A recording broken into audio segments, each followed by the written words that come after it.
बाबा जी की प्यारी साध संगत जी, राधा स्वामी जी। प्यारी साध संगत जी, जब एक अभ्यासी को नाम की बख्शीश हो जाती है और वो कोई ऐसी गलती कर बैठता है जिससे कि सतगुरु नाराज हो जाते हैं, और जब सतगुरु अपने शिष्य से नाराज हो जाते हैं तब उस शिष्य की हालत कैसी बन जाती है, ये तो केवल वही बता सकता है जिसके साथ ऐसा हुआ हो और जिसके अंदर अपने सतगुरु के प्रति सच्चा प्यार हो, अपने अंदर सच्ची तड़प हो। तो साध संगत जी, अभ्यासी से अक्सर ऐसी गलतियां हो जाती हैं जिससे कि उसे ध्यान आना ही बंद हो जाता है, उसे धुन सुनाई देनी बंद हो जाती है। और जब उसके साथ ऐसा होता है तब उसकी क्या हालत होती है, उस पर क्या गुजरती है, वो आज हम इस साखी के माध्यम से जानेंगे। तो साध संगत जी, आपसे विनती है कि कृपया इस साखी को पूरा सुने जी। साध संगत जी, सन 1947 की बात है। हुक्म सिंह नाम का एक सत्संगी था। वो 1 मिनट भी बेकार नहीं बैठता था। रात को भजन सिमरन करता था और दिन में डट कर सेवा करता था, और संगत उसका बहुत ही मान आदर करती थी, क्योंकि सभी को ये बात पता थी कि इन पर सतगुरु की बड़ी कृपा है। ये बहुत कमाई वाले हैं और एक सेवादार भी हैं। तो उसका सतगुरु से बड़ा प्यार था और सतगुरु के पास ही रहने लग गया था। तो संगत जी, वो वहाँ रहकर खूब सेवा किया करता था। दिन में सेवा करता और रात को भजन बंदगी करता था। तो उसके अंदर का पर्दा खुल गया। तो साध संगत जी, जिस तरह गरीब की झोपड़ी में हाथी नहीं समाता, उसी तरह वो भी नाम की कमाई को हजम ना कर सका, और जो भी उसके साथ होता था वो सब कुछ बता देता था। अंदर की बातें भी वो संगत से करने लगा था। तो एक बार सतगुरु ने उसे अपने पास बुलाया और उसे समझाया कि हुक्म सिंह, हजम करना सीखो, इसे हजम करो। तो उसने सतगुरु से कहा कि इस समय अगर चारों वेदों का ज्ञाता भी मेरे सामने आ जाए तो वो भी मेरे साथ बात नहीं कर सकता।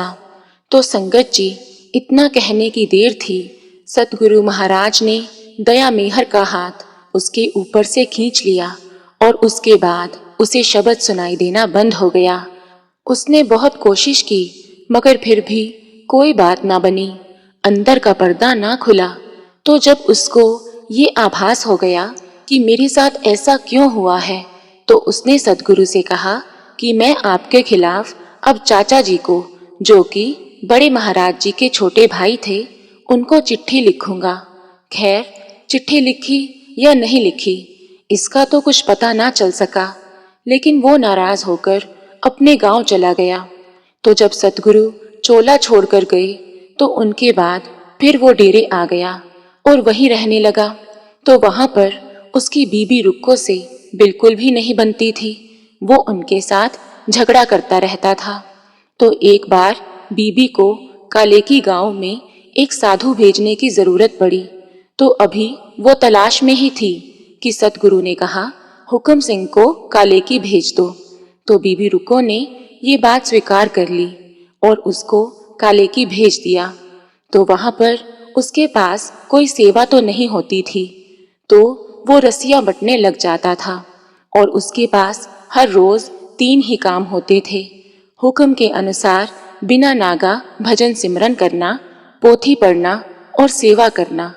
तो साध संगत जी, भले ही उसके अंदर का पर्दा बंद था, लेकिन उसने फिर भी भजन सिमरन करना बिल्कुल नहीं छोड़ा। वो रोजाना भजन सिमरन को समय देता था, नाम की कमाई करता था। तो आखिर जब वो बीमार रहने लगा तो सतगुरु ने उसे अपने पास बुला लिया, और उसकी मृत्यु से कुछ दिन पहले सतगुरु को आगरा जाना था। उन्हीं दिनों बीबी रखी की सूरत भी शब्द में लगी हुई थी। तो आप रोज उसकी तरफ भी जाते थे। तो सतगुरु ने सोचा कि बीबी रखी की तरफ से होकर हुक्म सिंह की ओर खबर लेने जाऊंगा। तो आप जी बीबी रखी को देखकर उधर जाने ही वाले थे कि हुक्म सिंह वहां आ गया, और बड़े सतगुरु ने कहा कि मैं तुम्हारी तरफ ही आ रहा था। तो वह बोला कि मैं आपसे एक मांग मांगने आया हूँ। सतगुरु ने कहा कि कहो तुम्हारी क्या मांग है। उसने कहा कि मुझे अपने चरणों में माथा टेक लेने दो। तो सतगुरु महाराज जी ने कहा कि वो माथा टिकाना पसंद नहीं करते। तो सतगुरु की ये बात सुनकर उसने कहा, अगर ये आपका शरीर मेरे गुरु का है, जिनसे मुझे नाम की बख्शीश हुई थी और मेरी गलती की वजह से मेरा अंदर का पर्दा बंद हो गया था, तो अगर ये शरीर मेरे गुरु का है तो मुझे माथा टेक लेने दो, क्योंकि अगर ऐसा नहीं होता तो मैं कभी भी माथा नहीं टेकता। तो साध संगत जी, अब कोई प्रेमी शिष्य क्या ये कह सकता है कि उसका शरीर सतगुरु का नहीं है?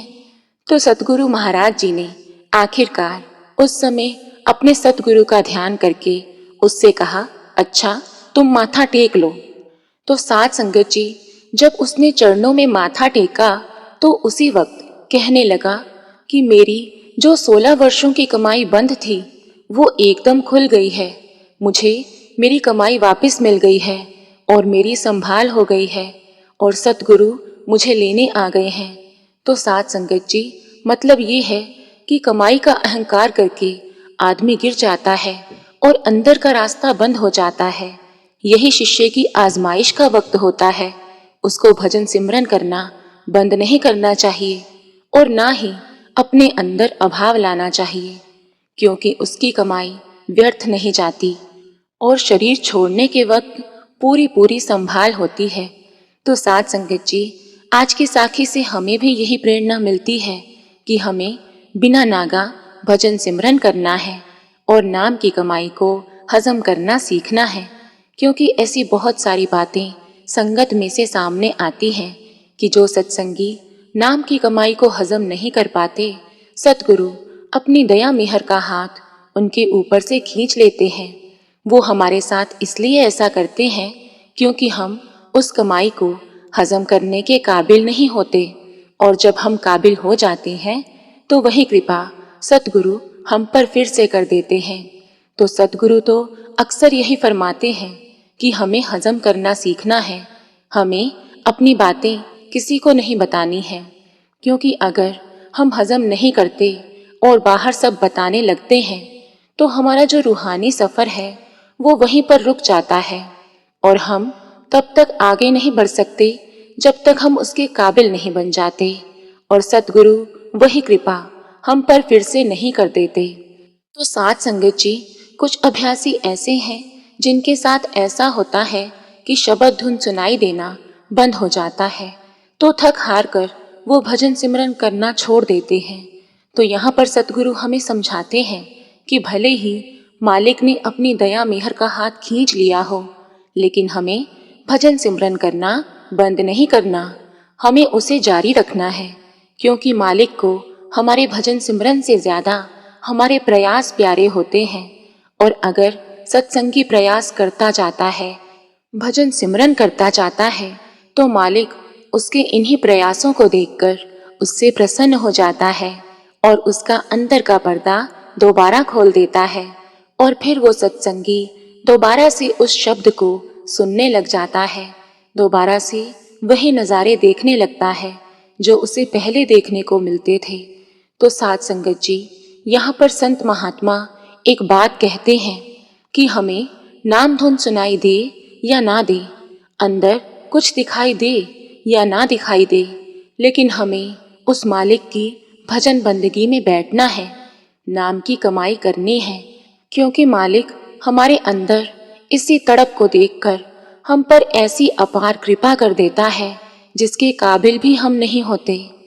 तो साध संगत जी, इस साखी के साथ हम आपसे इजाज़त लेते हैं। संगत जी, अगर आपको रूहानी साखियाँ सुनना अच्छा लगता है तो कृपया हमारे चैनल को सब्सक्राइब करें जी। राधा स्वामी जी।